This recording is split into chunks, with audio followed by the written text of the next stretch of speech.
नमस्कार, दोपहर के 2 बज रहे हैं। वक्त हो चला है दो दनादन का। मैं हूं शुभे मिश्रा आपके साथ। समाजवादी पार्टी के अध्यक्ष अखिलेश यादव ने एक बार फिर बीजेपी सरकार पर जुबानी हमला बोला है। उन्होंने गौशालाओं को लेकर तंज कसते हुए कहा कि बीजेपी को दुर्गंध पसंद है और इसीलिए वो गौशाला बना रही है, जबकि समाजवादी पार्टी सुगंध पसंद करती है और इसीलिए उन्होंने इत्र पार्क बनवाया था। तो आपको बता दें कि अखिलेश यादव की तरफ से दिए गए इस बयान की चर्चा सियासी गलियारों में खूब की जा रही है। सुगंध और दुर्गंध की तुलना उन्होंने एक तरफ जहां सुगंध की तुलना इत्र पार्क से की है, तो दूसरी तरफ बीजेपी को गौशाला बनाने पर दुर्गंध वाली पार्टी बता दिया है। कन्नौज में रहकर के हम लोगों ने भाईचारे की सुगंध दी है। ये जो भारतीय जनता पार्टी के लोग हैं, इनकी नफरत की दुर्गंध है। मैं तो कन्नौज के सुगंध वाले लोगों से कहूंगा, ये भारतीय जनता पार्टी की दुर्गंध को हटाएं। अभी तो थोड़ी हटाई है, अगली बार और हटा दो, जिससे कि कन्नौज का विकास रुका हुआ आगे बढ़ जाए। आप बताइए, दुर्गंध पसंद करते हैं इसीलिए गौशाला बना रहे हैं, हम सुगंध पसंद कर रहे थे इसलिए इत्र पार्क बना रहे थे। बताइए, ये सांड पकड़ रही है सरकार के नहीं पकड़ रही है? आप खुद जानते होंगे। और इस मुद्दे पर बीजेपी ने अखिलेश यादव पर हमला बोल दिया है। शहजाद पूनावाला ने अखिलेश के इस बयान को गाय और गौशाला से जोड़ा और इसे सनातन का अपमान बताया।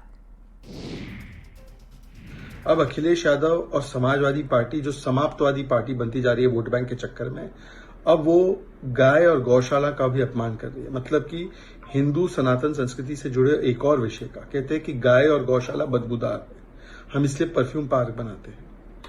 देखिए, जिन लोगों को सुअर ज्यादा पसंद है, हो सकता है कि उनको गाय में कोई आस्था ना हो, गौ माता ना लगती हो और बदबूदार ही लगती हो, पर हिंदू आस्था के हर एक चिन्ह पर चोट करना, ये इनका स्टैंडर्ड ऑपरेटिंग प्रोसीजर बन चुका है। वहीं गोरखपुर के बीजेपी सांसद रवि किशन ने इसको लेकर अखिलेश यादव पर पलटवार किया है।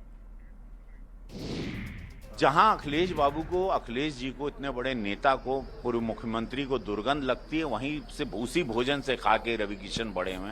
उसी गोबर से हमारी माँ चूल्हा जलाती थी, वही हमारे हवन में, मेरे पिताजी पुजारी थे, वही हवन में इस्तेमाल होता था, वही गोबर मेडिसिन की तरह हमारे यहाँ देखा जाता है। वहां उनको हिंदुओं में दुर्गंध दिखाई देती है। ये सुन के व्यक्तित्व बड़ा दुख हुआ। यूपी सरकार के मंत्री कपिल देव अग्रवाल ने हापुड़ में नवरात्रों के दौरान मीट की दुकानें बंद रखने के निर्देश दिए। उन्होंने कहा कि 9 दिन तक कोई भी मीट की दुकान नहीं खुलेगी। योगी सरकार के 8 साल पूरे होने के मौके पर हापुड़ पहुंचे मंत्री ने एसपी हापुड़ को मंच से ही निर्देश दिया कि नवरात्र में मीट की दुकानों को सख्ती से बंद कराया जाए और इसके लिए 2 दिन में पूरी कार्य योजना बनाई जाए। बंद कराइए, उसको बंद कराइए। 9 दिन में नवरात्रों में कोई मीट की शॉप नहीं खुलेगी, ठीक है ना? सच्चे कराइए, उनको बुला के बात करिए, ठीक है ना? वहीं बिहार सरकार के मंत्री नीरज बबलू ने नवरात्र में मीट बिक्री पर बैन लगाने की मांग का समर्थन कर दिया है। मंत्री नीरज बबलू ने कहा कि नवरात्र में मीट बिक्री पर प्रतिबंध लगनी चाहिए। मीट बिक्री से हिंदुओं की धार्मिक भावना आहत होती है और बीजेपी विधायक पवन जायसवाल ने भी इस विचार का समर्थन किया। ये करोड़ों हिंदुओं के भावना का सवाल है।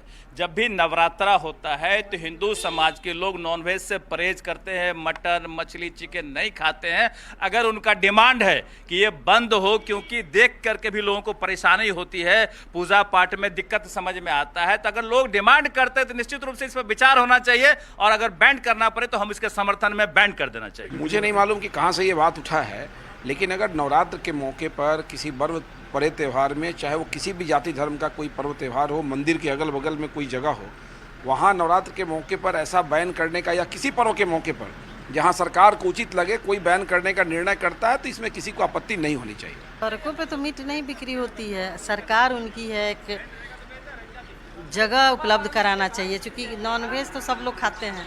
कहने के लिए सब लोग ऊपर कि मैं वेजिटेरियन हूँ, लेकिन जब तक लोग खा नहीं रहा तो बिक कहाँ से रहा है। वहीं ईद के मौके पर कई जगहों पर मुस्लिम समुदाय के लोग सड़क पर नमाज पढ़ते हैं, जिसको लेकर विवाद भी होता है और एक बार फिर सियासी गलियारे से यही आवाज उठ रही है कि सड़कों पर नमाज पढ़ने की अनुमति नहीं होनी चाहिए।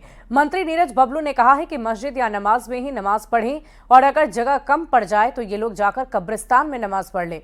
बीजेपी विधायक पवन जायसवाल ने भी कहा कि सड़क बाधित कोई भी धार्मिक आयोजन नहीं होना चाहिए। पावर है कि 4 दिन अगर विधानसभा कैंपस में नमाज पढ़ ले तो बोलेगा ये भी जमीन वक्फ बोर्ड का है, इसलिए सड़क को भी बोलेगा कल वक्फ बोर्ड का है, हम इस पर वक्फ बोर्ड पर इसको घेरेंगे। इसलिए जहां नमाज का जगह है वहां नमाज पढ़े, मदरसा में जाके नमाज पढ़ाइए, मस्जिद में नमाज पढ़ाइए, और उससे ज्यादा जगह की कमी है ना तो कब्रिस्तान में जगह बनाइए, वहां बहुत लंबा लंबा घेर कर रखे हैं, वहां नमाज पढ़वाइए। सड़क पर कोई भी काम होना कहीं से उचित नहीं है, चाहे वो कोई शादी विवाह हो, चाहे कोई नमाज की बात हो या कोई पंडाल लग जाए पूजा का, कहीं से भी सड़क पर होना उचित नहीं है। सड़क बाधित करके कोई भगवान, कोई ईश्वर, कोई अल्लाह नहीं कहा है कि सड़क को बाधित कीजिए और तब आप जो है जुम्मा कीजिए और पूजा कीजिए।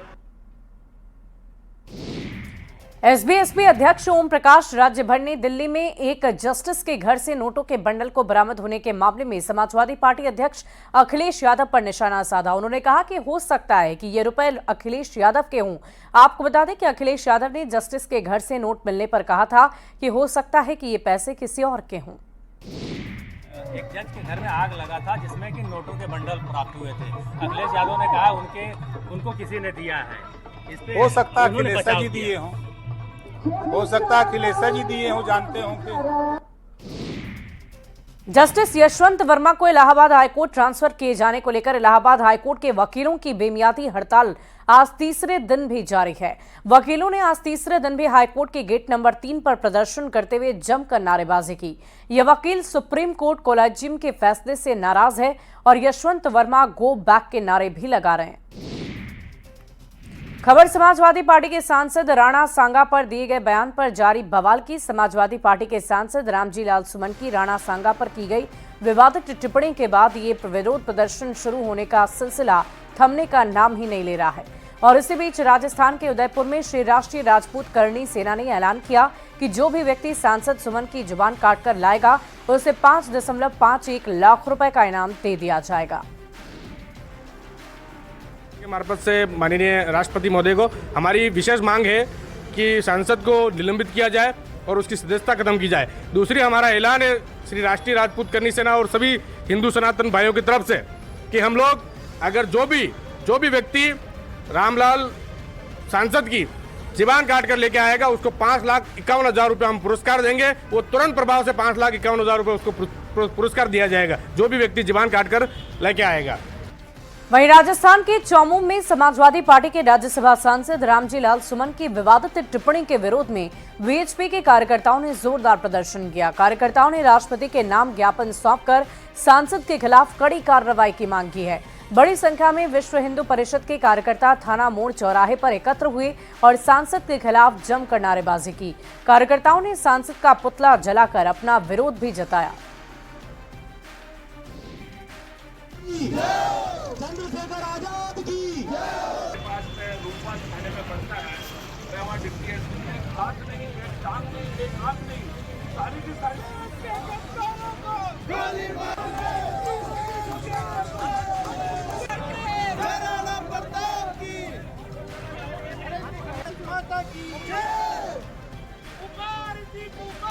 और अगली खबर बिहार से, जहां कांग्रेस नेता कन्हैया कुमार सहरसा के जिस मंदिर में गए थे उसे गंगा जल से धोया गया। पलायन रोको नौकरी दो यात्रा के दौरान बुधवार को कन्हैया कुमार सहरसा जिले के वनगांव के दुर्गा मंदिर पहुंचे और यहां उन्होंने नुक्कड़ सभा को संबोधित किया। कन्हैया कुमार के कार्यक्रम को हुए 24 घंटे भी नहीं गुजरे थे कि कुछ युवाओं ने मंदिर को गंगा जल से धोया। वार्ड पार्षद प्रतिनिधि अमित चौधरी के नेतृत्व में युवाओं की टोली ने पूरे मंदिर परिसर और भाषण स्थल को रगड़ कर साफ किया। विरोध कर रहे लोगों का कहना है कि कन्हैया कुमार पर देशद्रोह का आरोप है और अभी ये आरोप कन्हैया कुमार से हटा नहीं और ऐसे में मंदिर आने से ये जगह अपवित्र हो गई। विरोध करने वाले लोगों का ये भी आरोप है कि कन्हैया कुमार देश और धार्मिक मुद्दों पर भी विवादित बयान देते हैं। बिहार में नेताओं के दौरे के बाद पहले भी मंदिर को गंगा जल से धोया गया है। वक्फ संशोधन बिल को लेकर बिहार में सियासत जारी है। विधानसभा की कार्यवाही शुरू होने से पहले राष्ट्रीय जनता दल के विधायकों ने सदन के बाहर बैनर पोस्टर लेकर प्रदर्शन किया। राष्ट्रीय जनता दल के विधायक मुकेश यादव का कहना है कि केंद्र सरकार वक्फ की जमीन को छीनकर निजी हाथों में सौंपना चाहती है, जिसका आरजेडी पुरजोर विरोध कर रही है। वक्फ संशोधन विधेयक पर जारी सियासत के बीच बिहार बीजेपी के अध्यक्ष दिलीप जायसवाल ने बड़ा बयान दे दिया है। जायसवाल ने कहा है कि किसी भी बात का विरोध उसकी खूबी या खामियों के आधार पर होनी चाहिए वक्फ बोर्ड कानून में जो संशोधन की बात चल रही है उससे कुछ ना कुछ अच्छा ही होगा और जहां भी सुधार की गुंजाइश है उस पर विचार करना चाहिए। हर चीज में कुछ न कुछ अच्छा होता है, कुछ न कुछ बुरा होता है। तो वक्फ बोर्ड कानून में भी जो संशोधन की बातचीत चल रही है, अगर कुछ अच्छाई होना है तो राजद के लोगों को सिर्फ इसलिए कि मुसलमान भाई को हमें खुश करना है इसीलिए जाके धरना पर बैठ जाओ। इसके पहले क्या हम ये सोच सकते हैं, डिबेट कर सकते हैं क्या कि क्या वक्फ बोर्ड कानून में भी कोई संशोधन होना चाहिए? वहीं जेडीयू विधायक भूदेव चौधरी ने दरभंगा के मनीगाछी में एक योजना पर रोक लगाए जाने को लेकर सदन में सवाल पूछे। भूदेव चौधरी का कहना था कि जिस जमीन पर छतदार चबूतरे का निर्माण हो रहा था वो जमीन सरकारी है, लेकिन वक्फ बोर्ड की आपत्ति के बाद उस पर निर्माण कार्य को रोक दिया गया, जिस पर राजस्व एवं भूमि सुधार मंत्री संजय सारावगी ने कहा कि ये मामला वक्फ से जुड़ा हुआ है, इसलिए विधि विभाग से इस पर रिपोर्ट मांगी गई है। रिपोर्ट आते ही इस पर काम शुरू होगा। वक्फ से जुड़े सवाल पर डिप्टी सीएम सम्राट चौधरी ने कहा है कि डीएम खुद पूरे मामले को देख रहे हैं। स्पीकर ने ये विभागीय मंत्री को जल्द से जल्द इस काम कराने की अपील भी की है। जब ये राजस्व विभाग का मामला है महोदय, ये अंचलाधिकारी का रिपोर्ट देखे महोदय आप, डीएम पुनः दो बार अंचलाधिकारी ने दिया है कि सरकारी भूमि है, तो ये योजना सरकारी, जमीन सरकारी, तो ये कार्य सार्वजनिक तौर से रोक क्यों लगाया गया है महोदय?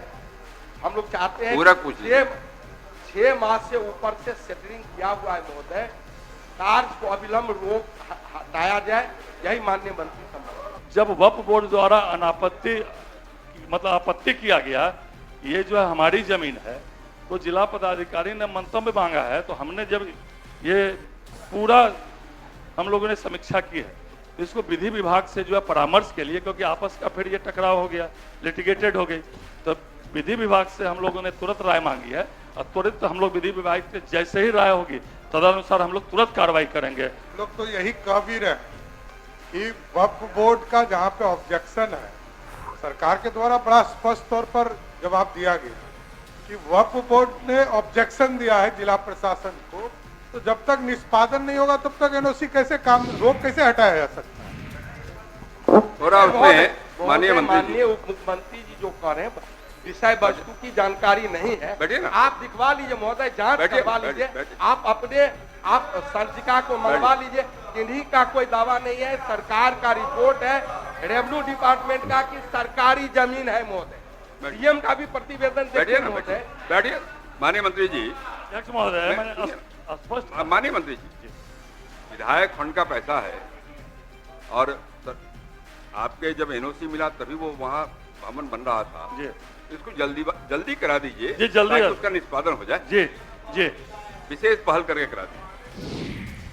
और इधर बिहार विधान परिषद में मुख्यमंत्री नीतीश कुमार के साथ सदन के सदस्यों ने ग्रुप फोटो खिंचवाई है। बजट सत्र का आज आखिरी दिन है और ऐसे में विधान परिषद के सभापति अवधेश नारायण सिंह के साथ कई मंत्री और सदस्यों ने फोटो को लेकर गजब का उत्साह देखने को मिला।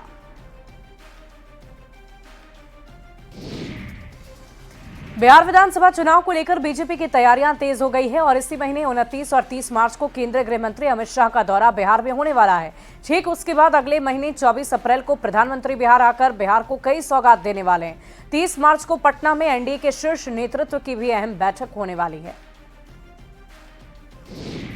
माननीय गृह मंत्री श्री अमित शाह जी 29 तारीख के रात्रि 8 बजे आ रहे हैं। 8 बजे से वो संसदीय दल, विधायक दल और पदाधिकारियों के बैठक को संबोधित करेंगे, उनसे संवाद करेंगे। उसके बाद फिर हमारे कोर कमेटी की बैठक है। दूसरे दिन एक सरकारी कार्यक्रम है सहकारिता विभाग की ओर से बापू सभागार में, और फिर वहीं से गोपालगंज जाएंगे। गोपालगंज में उनका एक विशाल जनसभा है। आज तक जो भी जनसभा हुआ है उससे ज्यादा ऐतिहासिक जनसभा अमित शाह जी का होने जा रहा है गोपालगंज में। इस बात की है कि एनडीए के नेताओं के साथ भी अमित शाह की मुलाकात हो सकती है, टिकटों पर और अन्य चीजों पर भी बातचीत हो सकती है। नहीं, किसी तरह का टिकट पर और सीट शेयरिंग पर कोई चर्चा और बातचीत नहीं है। और एनडीए की बैठक है, एनडीए की बैठक 30 तारीख को गोपालगंज से लौटने के बाद है।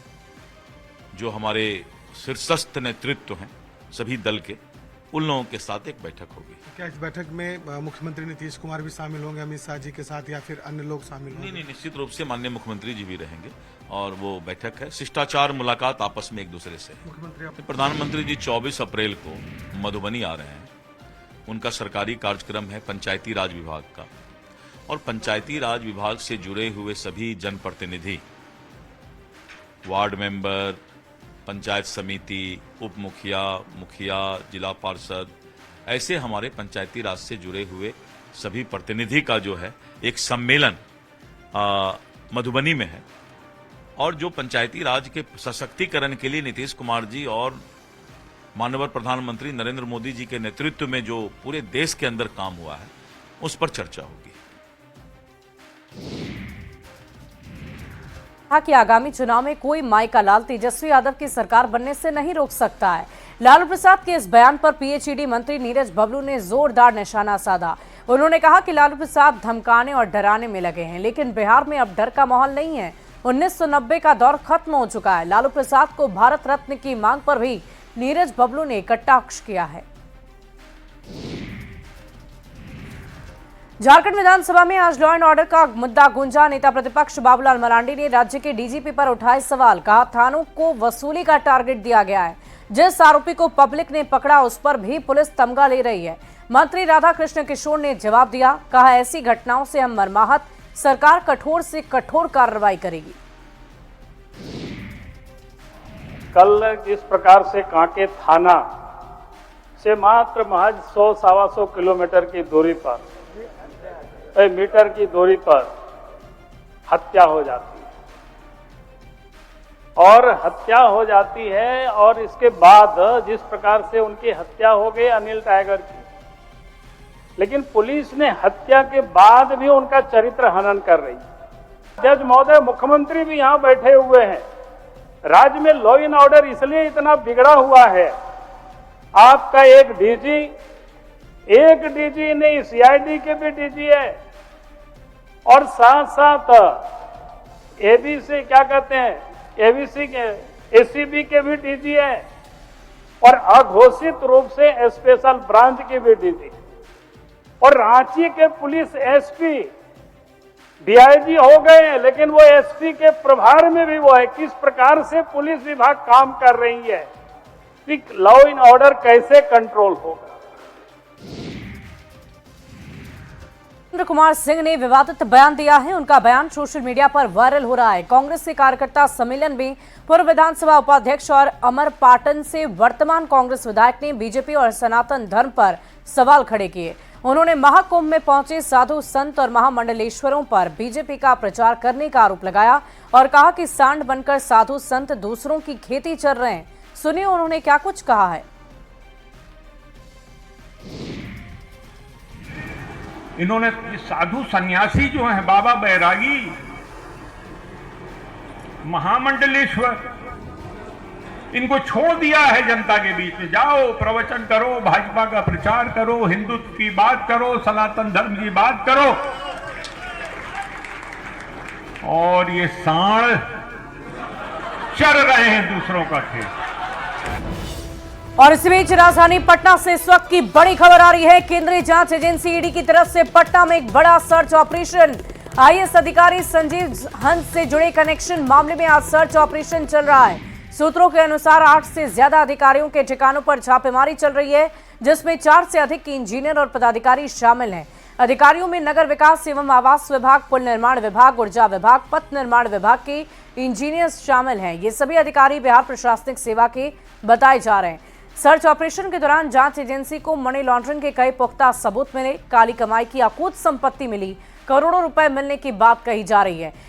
कहा यह भी जा रहा है कि नोटों के लिए 4 मशीनें मंगाई गई, यानी कि 4 मशीनें मंगाने के बाद नोटों की गिनती पूरी हो पाए।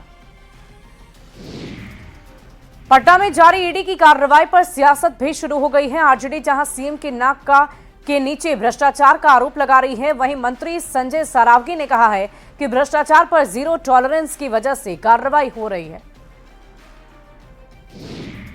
पटना बिहार में यूनिवर्सिटी लगातार भ्रष्टाचार का मामला बढ़ते जा रहा है।